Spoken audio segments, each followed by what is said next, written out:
Good afternoon. Is this working? Good afternoon, members of the audience, the jury, the questioning round, and let's not forget the timekeeper. Well,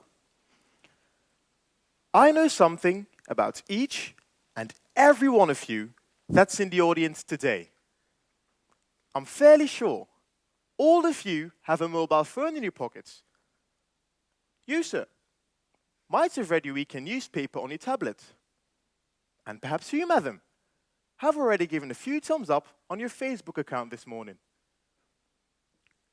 Within the 21st century, ladies and gentlemen, cell phones have become a must-have because of their ability to access email, Facebook, news, bank accounts, and information with a tap on a screen or a push of a button. Incredible, isn't it? With a tap on a screen or a push of a button. Technology has made connecting with people easier, has simplified tasks, and has quickened the process of obtaining knowledge. Nonetheless, has this convenience made the nation too dependent on the advantages of technology? Despite its ease, technology has caused people to become so reliant that in a poll by CNET, 28% of people said they wouldn't be able to live without high-speed internet. Well, I have to confess that the first and last thing I look at every day is my phone. But the question is, does this make me an addict? And does being dependent on technology put us in some kind of danger? An investigation led by the University of Brussels proved that only 11% of youngsters catch enough hours of sleep during the week. You don't have to look too far for explanations. I'm talking about laptops, PlayStations, iPods. All of these have become intruders in almost every teenager's bedroom. Nonetheless, has this convenience that is so powerful caused us to become so reliant? I'm talking about children. Even children, ladies and gentlemen, have lost their curious nature to explore the world. I remember that back in the days, when I used to live in Jamaica, I used to climb trees, pick mangoes and coconuts. But now, organizations such as the National Trust are seriously worried that children hide too much behind their Xbox screens. And that's why they make up lists of 50 things you should have done before your 12th birthday.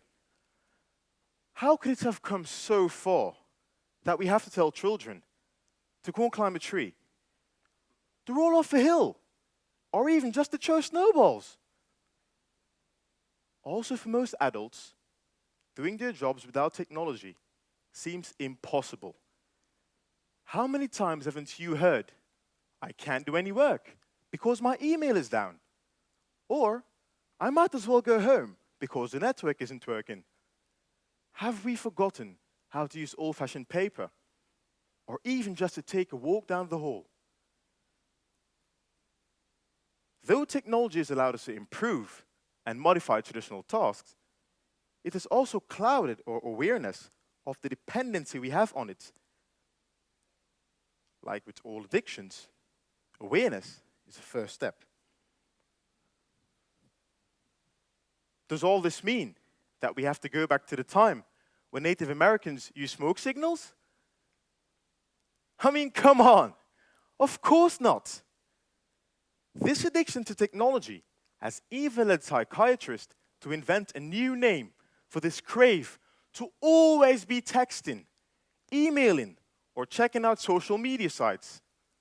This addiction is called restless finger syndrome. In the second phase, we should try and make our lives a bit less technology dependent with small measures. Why not turn off that phone when you go for a walk? Why not force ourselves to check Facebook only once a day? And why not send our beloved one an old-fashioned Valentine's card instead of a pseudo-romantic text message. Ladies and gentlemen, my part here today was trying to make you see, and I hope my speech was an incentive to make you act. Thank you.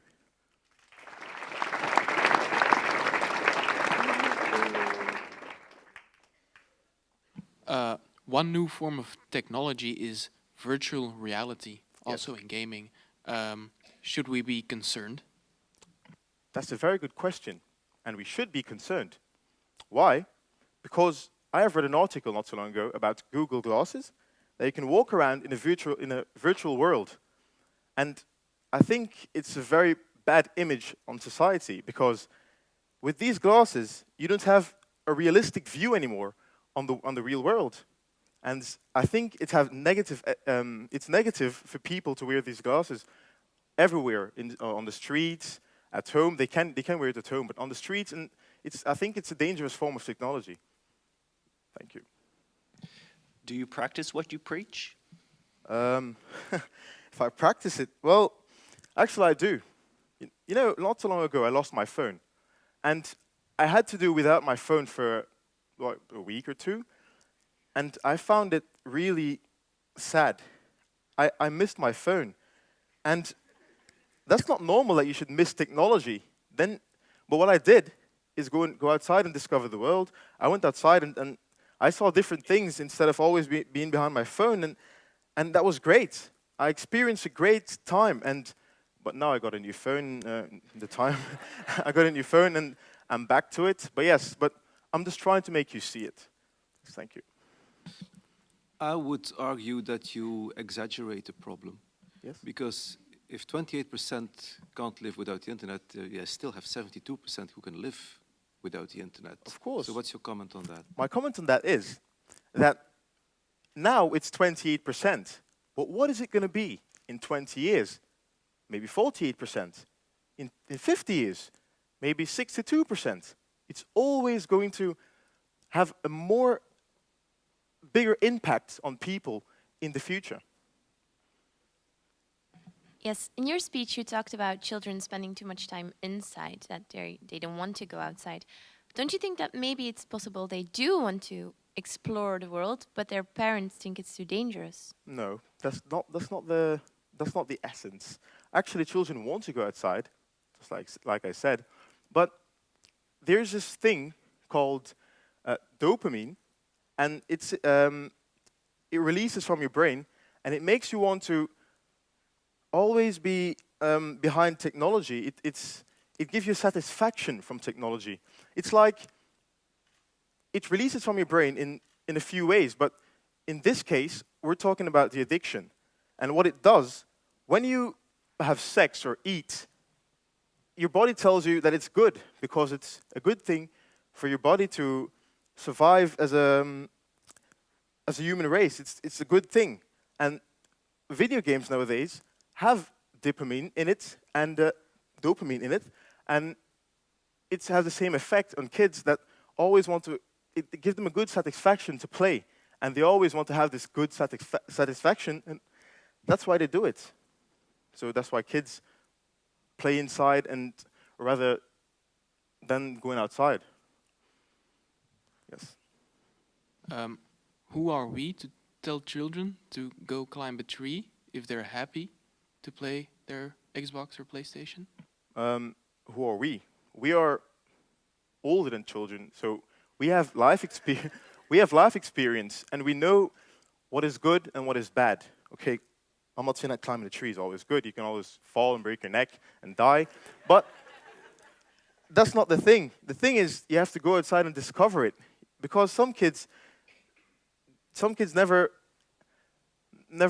climb trees, or they never do stuff outside because they're always inside. And I think that's why sometimes some kids have obesitas. You know, they get fat because you're always inside and they're not active. And you need to move your body outside. You can do it inside as well, but it's better to do it outside. You have fresh air, and it's good for your brains. So all I can say is make your kids go outside and play. But of course, they can use technology, but you have to limit them to it.